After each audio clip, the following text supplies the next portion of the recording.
Hey, Dr. Morgan Nolte here, founder of Zivli and the Reshape Your Health podcast. We help you lower insulin resistance for long-term weight loss and better health. In this episode, we're talking about 4 differences between low-calorie eating and low-insulin eating for weight loss and, more importantly, keeping it off. So why is this conversation important? We believe a lot of the frustration and feelings of failure that are commonly associated with weight loss can be mitigated through a low insulin approach. So many women come to us after being trapped in the weight regain roller coaster. This looks like unintentionally gaining weight, gaining motivation to get it off, doing some sort of short-term diet to lose the weight, regaining the weight, feeling like a failure, then starting the cycle all over again once you regain the motivation to change. How you go about losing weight, whether the low-calorie or low-insulin approach, will determine 3 things. First, the type of body weight you lose. In other words, are you losing fat or muscle mass? Second, how likely the weight is to stay off due to your new body composition. And third, your weight loss experience in general. So are you miserable, cold, tired, and hungry, or are you satisfied and energetic? This brings us to our first point. Low-calorie diets focus on balancing calories. Low-insulin diets focus on balancing hormones. To appreciate this, let's take a moment to review the role of insulin and other key hormones in maintaining your body set weight. Insulin is a vital hormone secreted by your pancreas. Its primary role is to maintain stable blood sugars. It does this by moving blood sugar out of the bloodstream and into cells. Here, it can be used right away or stored as liver or muscle glycogen for short-term storage or fat tissue for long-term storage. Insulin receptors in your brain regulate total body fat distribution, eating behavior, and energy metabolism. Your brain, fat tissue, and gut have complex feedback loops that regulate your body weight and fat. While there are many hormones involved in regulating body composition, 3 important ones are insulin, leptin, and ghrelin. Leptin is a hormone made in your fat cells. It lets your brain know how much fat storage you have. Ghrelin is produced in the gut and signals hunger to the brain. Leptin suppresses the hunger-stimulating effects of ghrelin. A very oversimplified explanation is the food that you eat stimulates a rise in insulin. A rise in insulin increases fat. A rise in fat increases leptin. Along with other satiety cues, this increase in leptin reduces ghrelin. A reduction in ghrelin reduces hunger, and with less hunger, you don't eat. Not eating for a period of time lowers blood glucose. Lower blood glucose will lower insulin. In this way, insulin, leptin, and ghrelin work together to maintain your body weight and fat. A lifestyle that promotes frequently high levels of insulin will disrupt this feedback loop between insulin, leptin, and ghrelin. As a reminder, chronic stress and sleep deprivation raise cortisol levels, which will raise blood glucose and insulin. Eventually, high levels of hormones will lead to resistance. Resistance means more and more of the hormone is needed to have the same effect. As your cells become more insulin resistant, more insulin is needed to keep blood sugars in a healthy range. More insulin leads to more body fat. More body fat leads to more leptin. High leptin levels over time lead to leptin resistance in the brain. Leptin resistance impairs the signal to lower ghrelin or hunger. Without that reduction in ghrelin, one will keep eating despite having more than enough energy. The increase in eating will further increase insulin and the cycle will continue. But it is possible to stop this cycle and restore insulin and leptin sensitivity by lowering insulin levels. That brings us to our second point. Low-calorie eating is often viewed as a short-term diet, whereas low-insulin eating is part of a long-term low-insulin lifestyle. Living a low-insulin lifestyle makes maintaining your weight loss much easier. You just continue to eat in a similar manner as you did to lose the weight. Research consistently shows that low-calorie diets are hard to maintain. This means you're eating about 1,200 to 1,500 calories per day or less every day. Your body has several compensatory mechanisms to drive weight regain using this method. First, it can lead to a decline in physical activity to conserve energy. Second, metabolism slows down immediately and indefinitely.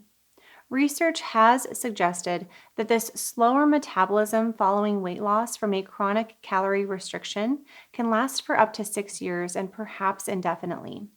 This is why yo-yo diets crash your metabolism and often lead to gaining more weight than you lost.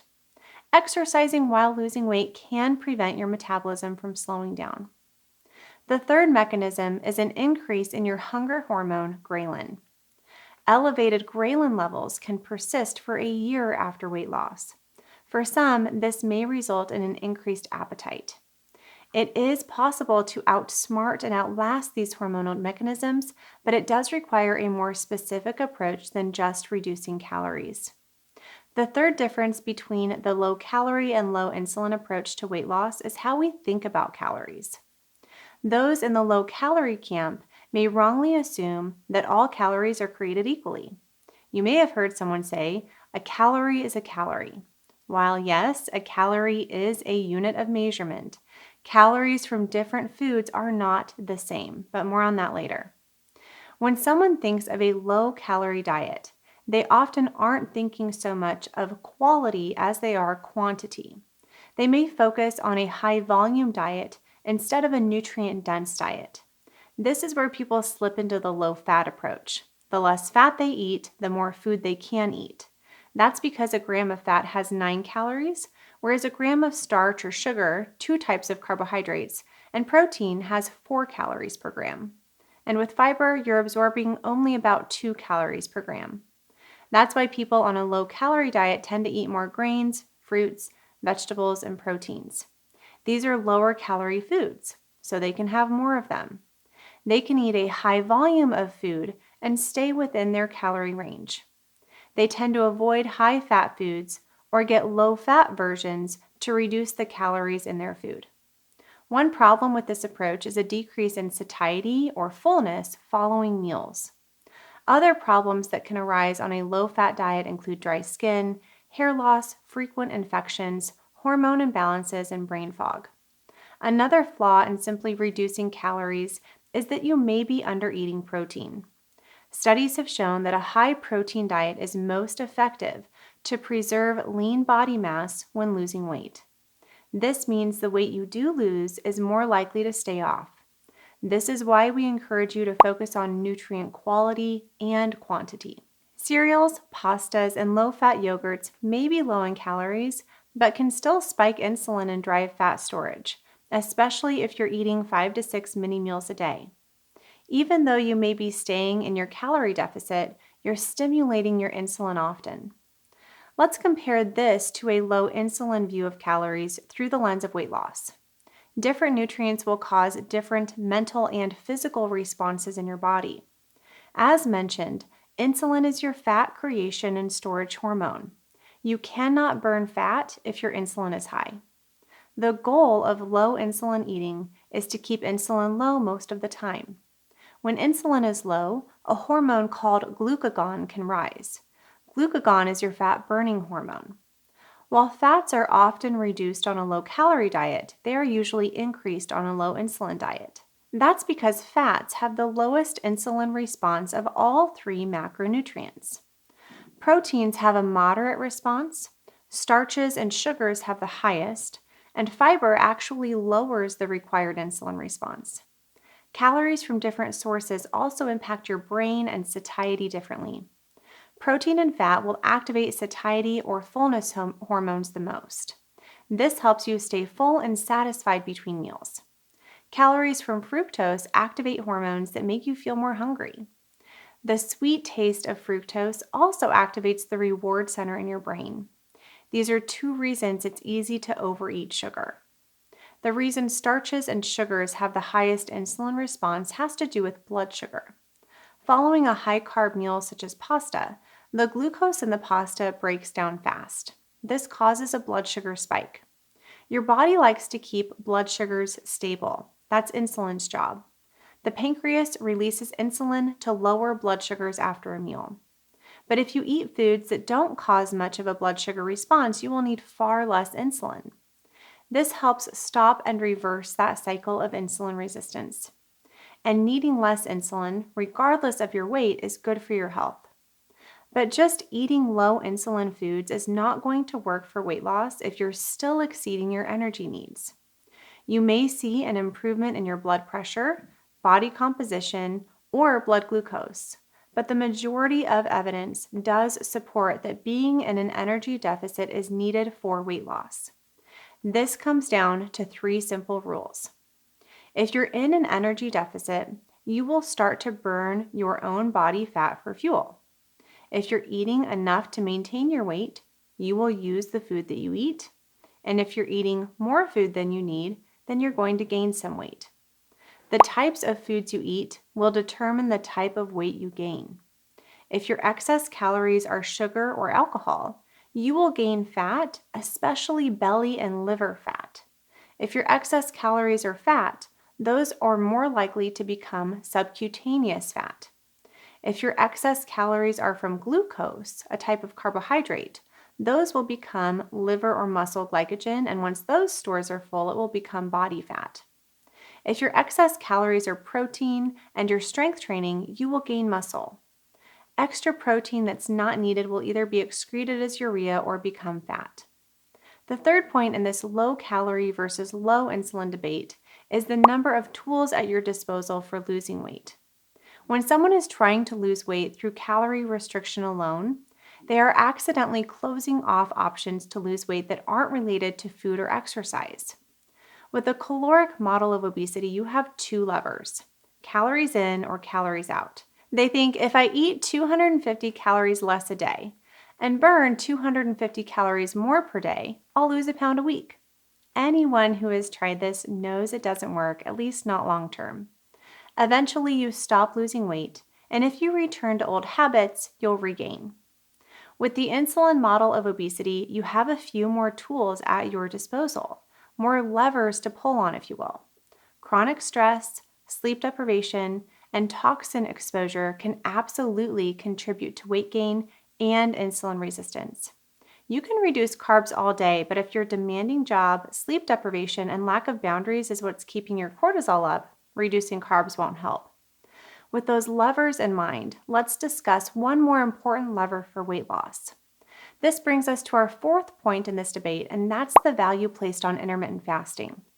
Intermittent fasting is when you go for a period of time, generally at least 12 to 14 hours without eating.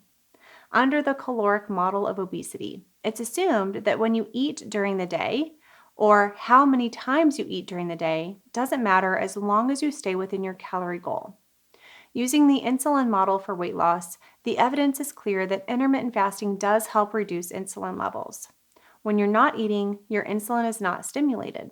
Now, the research is clear that calorie restriction, with or without intermittent fasting, is considered one of the most promising dietary interventions to extend lifespan and health span. This is especially true for adults who are considered overweight or obese. However, continuous reduction of calories is not easy to sustain due to the strong hormonal effects discussed earlier. These were increased ghrelin, reduced physical activity, and a slower metabolic rate. These effects conserve energy, increase appetite, and drive weight regain. Intermittent fasting may be a more feasible way to attain an energy deficit than chronic calorie restriction. One meta-analysis of time-restricted eating protocols demonstrated a 20% reduction in ad libitum calorie intake. This means that they were able or allowed to eat as much as they wanted, but naturally ate less food when they practiced intermittent fasting. And as a bonus, there's hormonal benefits with fasting that you don't get with plain calorie reduction. Just reducing your calories may not reduce insulin resistance if those calories are coming from high starch and sugar foods that continuously spike insulin. A low carbohydrate diet is more effective, but fasting is really the most effective way to lower your insulin resistance, and if an energy deficit is present over time, lose weight. So going back to the title of this episode, low calorie versus low insulin. Which is better for weight loss? It's not either or. Can you guess the answer yet? It's both and. For sustainable weight loss and better health, intermittent fasting combined with a low insulin, energy deficit diet that supports satiety and muscle is better than any of the strategies alone. So let's recap. A sustained energy deficit over time is required to lose weight, but you don't have to eat 1,200 to 1,500 calories every single day to get there. Different types of calories will impact insulin differently. Low insulin foods include healthy fats, protein, and fiber. High insulin foods include things like pasta, sugars, rice, cereals, and many grains. High-calorie, healthy fats are low insulin foods, but you still have to watch your portion sizes when eating these, and any other food to attain an energy deficit. The weight you lose will be more likely to stay off if you follow a high-protein diet and exercise. Intermittent fasting that's appropriate for your life circumstances will help you lose weight no matter what dietary approach you choose. If you need help learning how to eat like this, take our insulin resistance diet starter course link below. If you found this episode helpful, please take a moment to subscribe on YouTube or the podcast if you're listening on there. And be sure to check out this video next on how to test for insulin resistance, and this video about the top 3 insulin resistance diet mistakes.